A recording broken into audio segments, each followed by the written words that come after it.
Greetings, loved ones. Today we're going to talk about a coercive controller's actions. Is it normal jealousy, or are you experiencing with your partner? So is it normal jealousy, or is it the beginning of abuse? How can you tell the difference? Please help us get these messages out. Subscribe to our channel, follow us on Facebook, Instagram, and Twitter.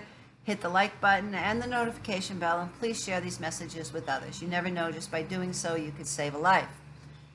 Most, if not all of us, have felt jealousy at some point in our lives. Many of us may also be familiar with the negative effects jealousy can have in relationships. Hopefully, we can find healthy ways to communicate with our partner when we feel jealous. However, jealousy can be a driving force behind an abuser's controlling behavior and should be considered a red flag, particularly if it occurs frequently during the onset of relationships. But does the mere presence of jealousy signal a potentially abusive relationship? Experiencing occasional feelings of jealousy is normal and sometimes even appropriate within a relationship.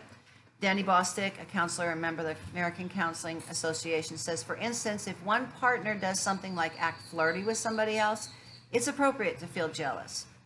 Jealousy, when in response to a real threat to the relationship, is normal if it's dealt with by expressing one's feelings and talking about establishing healthy boundaries that both partners can agree upon. Jealousy becomes problematic when it's triggered by delusions of perceived threats, or in other words, if one person becomes jealous even when no threat is present. It's also problematic when normal feelings of jealousy fuel unrealistic expectations of one partner. Jealousy becomes a problem when the person feeling jealous becomes possessive or controlling, or imposes double standards on his or her partner. For example, the jealous person might say the partner can't hang out with members of the opposite sex on their own. If both partners agree to that, that may be healthy. But if it's one partner telling the other partner not to do that, but he or she still can, that's a red flag. Other red flags for identifying an unhealthy type of jealous behavior include the following. Getting too serious too quickly. If a partner wants to be exclusive immediately, ask yourself why. It may offer feelings of security, but wanting to be exclusive immediately can be a red flag. Consider why an emotionally secure adult would need to rush into being exclusive when you barely know one another. Excuse me.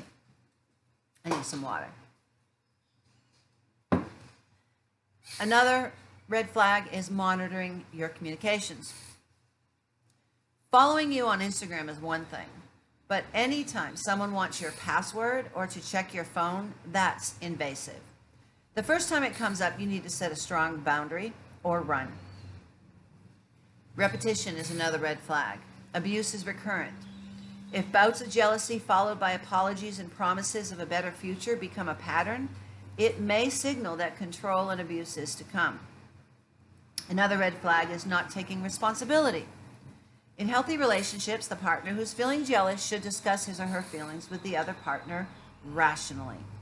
He or she might say, when you go out with your coworkers without inviting me, I feel insecure and jealous. Okay, that's normal.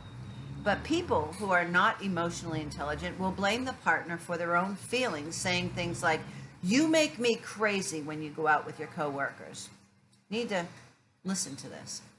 You also need to listen to yourself.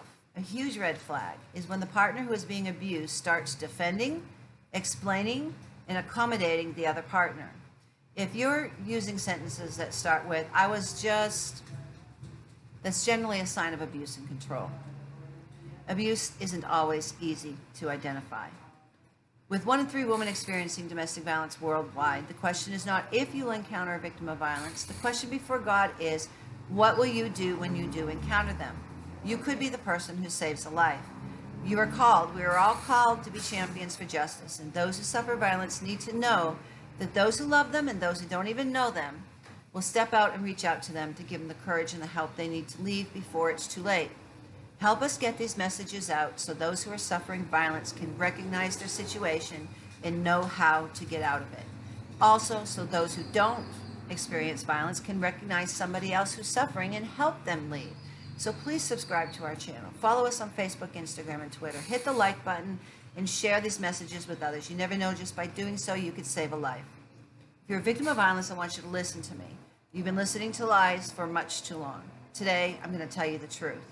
The truth is that you are valued, you are loved, you are intelligent, you are beautiful, and God does not want you to suffer violence. He wants you to live free from violence in peace and tranquility.